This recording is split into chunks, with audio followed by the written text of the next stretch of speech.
மதுரை கோரிப்பாளையம் பகுதியில் அரசினர் மீனாட்சி மகளிர் கலைக் கல்லூரியில் இன்று காலை கல்லூரி வளாகத்தில் தெரு நாய் ஒன்று மாணவிகளை விரட்டியபோது தப்பியோட முயன்ற 4 மாணவிகளின் கை, கால்களில் கடித்த நிலையில் மாணவிகள் உடனடியாக 108 ஆம்புலன்ஸ் மூலம் மதுரை அரசு ராஜாஜி மருத்துவமனைக்கு அழைத்துச் சென்று தடுப்பூசி செலுத்தி வீட்டிற்கு அனுப்பி வைத்துள்ளனர்.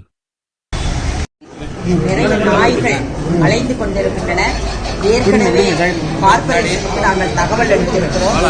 இன்று காலை ஒரு நாய் கொஞ்சம் தன்னுடைய இயல்புக்கு மாறாக மாணவிகளை விரட்டி கொண்டிருக்கிறது என்று தகவல் வந்தவுடன் நாங்கள் கார்ப்பரேஷன் அலுவலகத்திற்கும் சானிட்டரி இன்ஸ்பெக்டர் திருமிகு அலாவுதீன் அவர்களுக்கும் மற்றும் அந்த நாய் பிடிக்கிற கான்ட்ராக்டர் சரவணன் அவர்களுக்கும் தொலைபேசி வழியாக உடனடியாக தெரிவித்தோம். அவர்கள் ஆணையூரில் கேம்பில் இருப்பதாகவும் உடனடியாக ஆளை அனுப்புவதாகவும் சொன்னார்கள். அதற்கு பிறகு மாணவிகளுடைய உணவு இடைவேளையின் போது மாணவிகள் வெளியே வந்தபோது மீண்டும் அந்த நாய் துரத்துவதாக எங்களுக்கு துறை தலைவர்கள் மற்றும் பேராசிரியர்கள் தகவல் அறிவித்தார்கள்.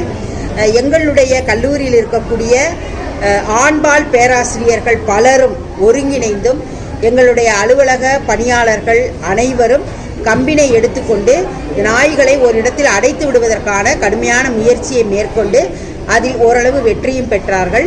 அந்த தருணத்தில் நாய் பிடிக்கிற வண்டி வந்து அதன் மூலமாக 5 நாய்களை இன்றைக்கு பிடித்துள்ளார்கள். நாயினுடைய துரத்துதலுக்கு ஆளாகி கடித்து விட்டது என்பதாக சொல்லப்பட்ட மாணவிகளை 108 ஆம்புலன்ஸை வரவழைத்து உடனடியாக மதுரையினுடைய ராஜாஜி மருத்துவமனை பொது மருத்துவமனைக்கு அனுப்பி இருக்கிறோம். இன்னும் இருக்கக்கூடிய நாய்களையும் மேலும் பிடிப்பதற்கும் தக்க நடவடிக்கைகளை எடுப்பதற்கும் மேலிடத்தில் நாங்கள் தெரிவித்திருக்கிறோம், புகார் அளித்திருக்கிறோம்.